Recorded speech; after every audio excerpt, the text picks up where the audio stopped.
Halo teman-teman, di sini saya akan menjelaskan mengenai ruang kolaborasi topik 5, pemahaman peserta didik, tentang pengukuran pemahaman belajar peserta didik. Perkenalkan, nama saya Kartika Ilayen Nunifat. Jadi saat ini adalah permulaan tahun ajaran baru. Anda adalah seorang wali kelas 4 SD yang memiliki anak didik usia 10 tahun bernama Diana. Wali kelas 3-nya mengeluhkan dinamika bersekolah Diana kepada Anda. Guru wali kelas tersebut mengatakan bahwa nilainya jauh tertinggal dari teman-teman lainnya di kelas. Diana juga kurang baik dalam mengerjakan pekerjaan rumahnya selama masa pembelajaran jarak jauh kemarin.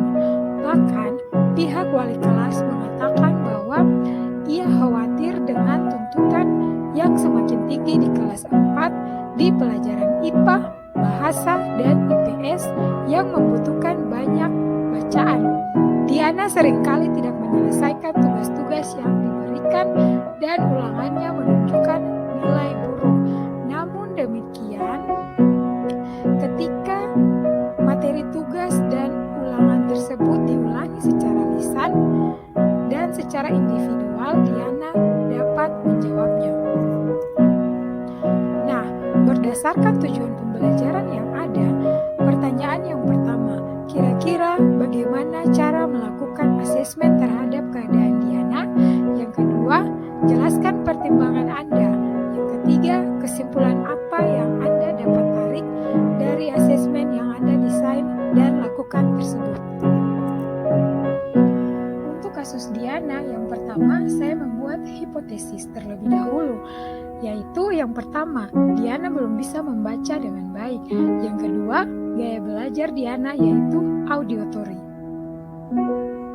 Nah, untuk menjawab pertanyaan yang pertama, yaitu untuk kasus Diana, maka perlu dilakukan performance assessment dengan tes tidak tertulis, yaitu dengan melakukan tes lisan maupun wawancara.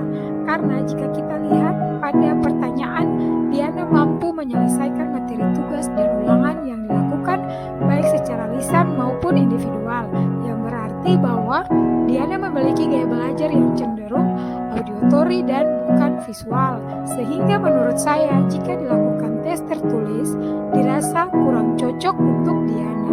Selain itu, Diana kurang memiliki literasi yang baik, namun dia dapat berkomunikasi dengan baik, sehingga asesmen yang dapat dilakukan yaitu dengan tes lisan atau wawancara, baik tugas ataupun ulangan.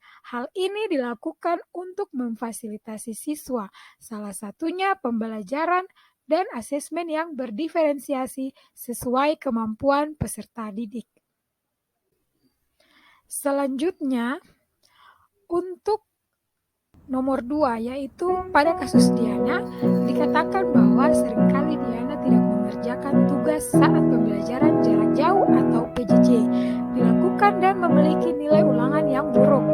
Namun demikian, ketika materi tugas dan ulangan tersebut diulangi secara lisan dan secara individual, maka Diana mampu menjawab dengan baik. Sehingga menurut saya, untuk mengatasi kasus ini, Diana perlu diberikan asesmen berupa performance assessment melalui penilaian kinerja dengan tes lisan sesuai dengan kemampuan siswa. Nah, kesimpulan yang dapat diambil yaitu setiap peserta didik memiliki kebutuhan belajar yang berbeda-beda, baik dari gaya belajar maupun kemampuan belajar yang dimiliki oleh setiap siswa. Untuk kasus Diana menunjukkan bahwa kemampuan Diana yang tertinggal dalam mengerjakan tugas maupun ulangan, sehingga menurut saya lebih cocok menggunakan metode performance assessment untuk mengatasi permasalahan yang dihadapi oleh Diana. Performance assessment adalah penilaian berdasarkan hasil pengamatan penilai terhadap aktivitas siswa sebagaimana yang terjadi. Penilaian dilakukan terhadap hasil unjuk kerja, tingkah laku, atau interaksi siswa. Performance assessment digunakan untuk menilai kemampuan siswa melalui penugasan. Gagasan dirancang khusus untuk menghasilkan respon secara lisan atau tertulis yang menghasilkan karya atau produk atau menunjukkan penerapan pengetahuan.